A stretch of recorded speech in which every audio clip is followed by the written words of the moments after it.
All right, guys, we're on the back side of day 3 notes. And in number 2, it says that a surveyor positions himself so that his line of sight to the top of a cliff and his line of sight to the bottom form a right angle is shown. Okay. What is the height of the cliff to the nearest foot? So our cliff goes from the top all the way to the bottom. This is what we're solving for. Okay.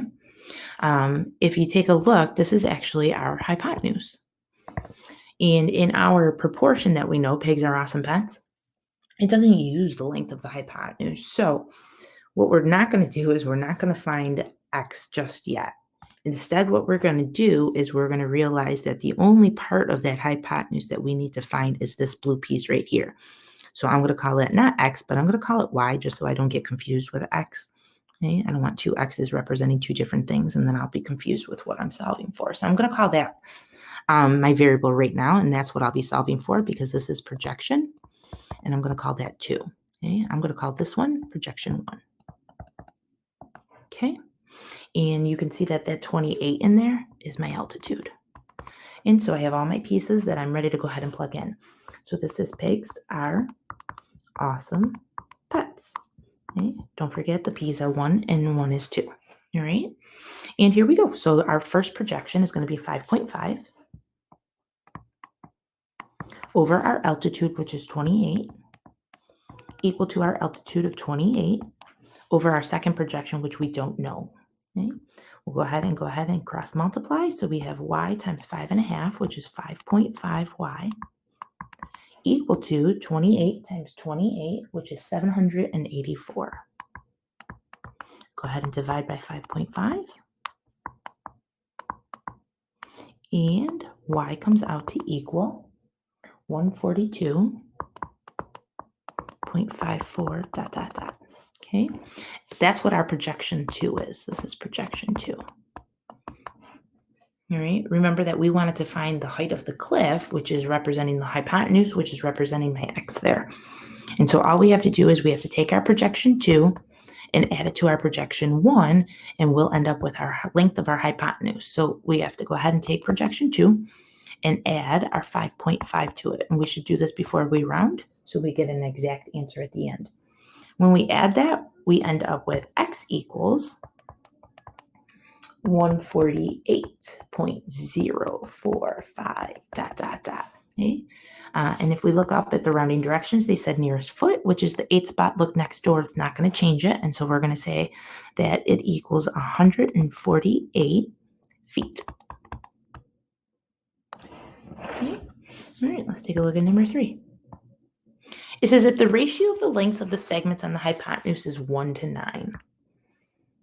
All right, so because they're talking about the segments of the hypotenuse, those are the projections. And we know that our picture normally looks like a right triangle that has its right angle up in the air.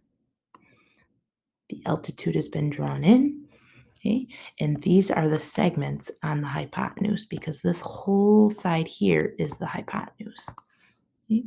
So it says if the ratio of the lengths of the segments is 1 to 9. And we know that we just attach an x, and this becomes 1x for one of the segments and 9x for the other.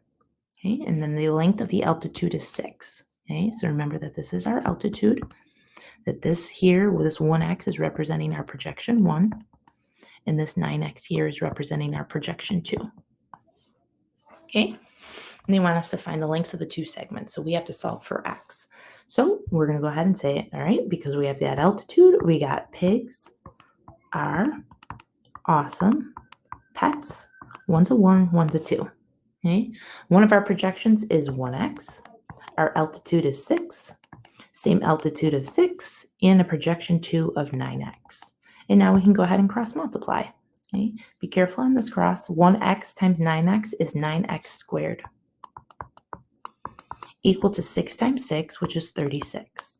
We're going to go ahead and divide by 9 so that we get our x squared by itself, which is 4, so that we can square root it then and end up with x equaling 2. Okay, and therefore one of my projections, okay, 1x is really 1 times 2, which is 2, and 9x is 9 times 2, which is 18. And there is the lengths of our projections, or the lengths of the two segments on the hypotenuse. Okay. All right, number 4. It says in the diagram, below of right triangle ABC. Okay, so we have a right triangle ABC, and we have altitude BD being drawn. Okay. And it says that BD is 4.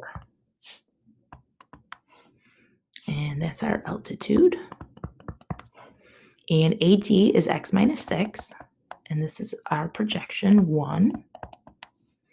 And CD is x. And so this is our projection 2. They want to know what the length of CD is. So we have to solve for x. All right. Again, because we have an altitude, we're going to go ahead and use our proportion of pigs are awesome pets. The more we write it down, the more we remember it. Okay. Our projection 1 is x minus 6 over our altitude of 4 equal to our same altitude of 4 over our projection 2 of x. Okay. And then we're going to go ahead and cross multiply.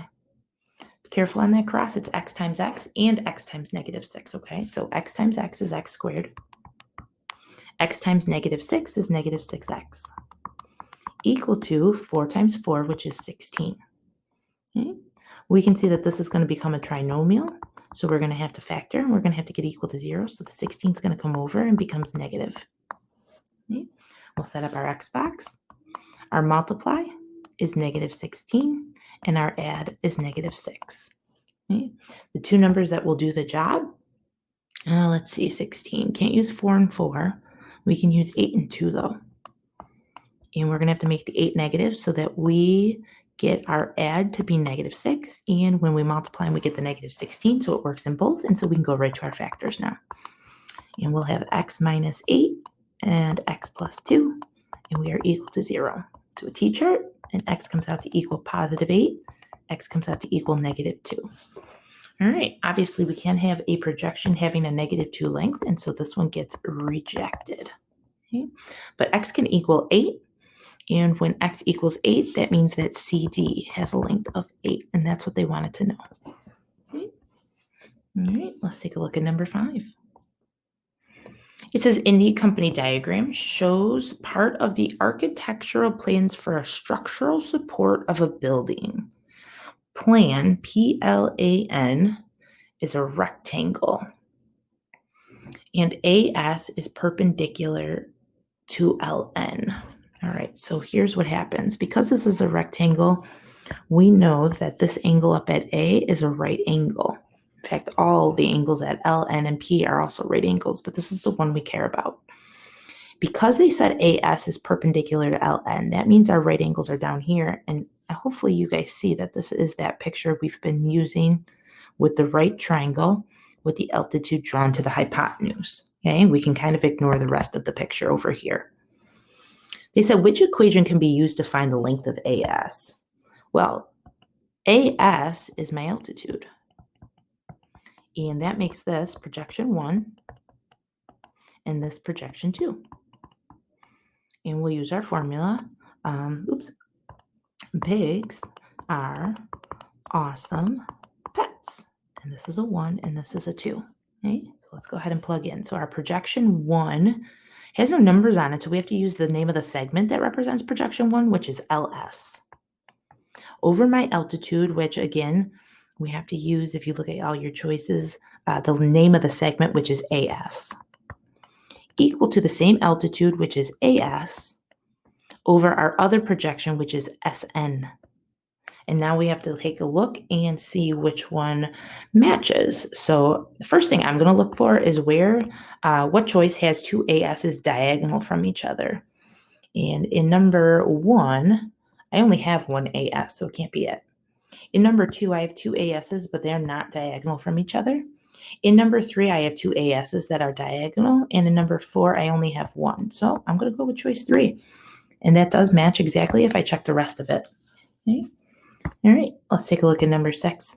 It says, in the diagram below of right triangle ABC, altitude BD is drawn to hypotenuse AC. AC is 16, and this is my hypotenuse. CD is 7, and that's my projection 1. What is the length of BD, which is my altitude?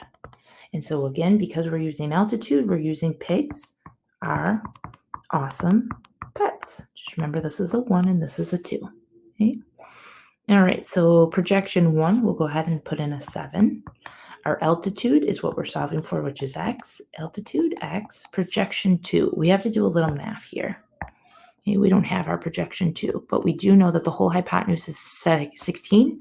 Part of it is 7, and so we do a little math, and we're going to find that the other part ends up being 9. And that is our projection 2. Okay, and so now we can go ahead and put the 9 in for the projection 2 spot.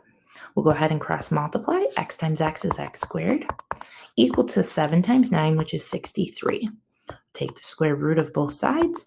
63 is not perfect. It doesn't say simplest radical form, so we could technically leave it, but again, since we've been practicing, might as well. The largest perfect square that goes into 63, so don't forget your perfect squares, is 9. The other number is 7. And the square root of 9 ends up being 3 square root of 7. And now we can go ahead and say that BD, which is what we called x, is 3 square root of 7. All right, guys, I will see you guys on the next day of notes.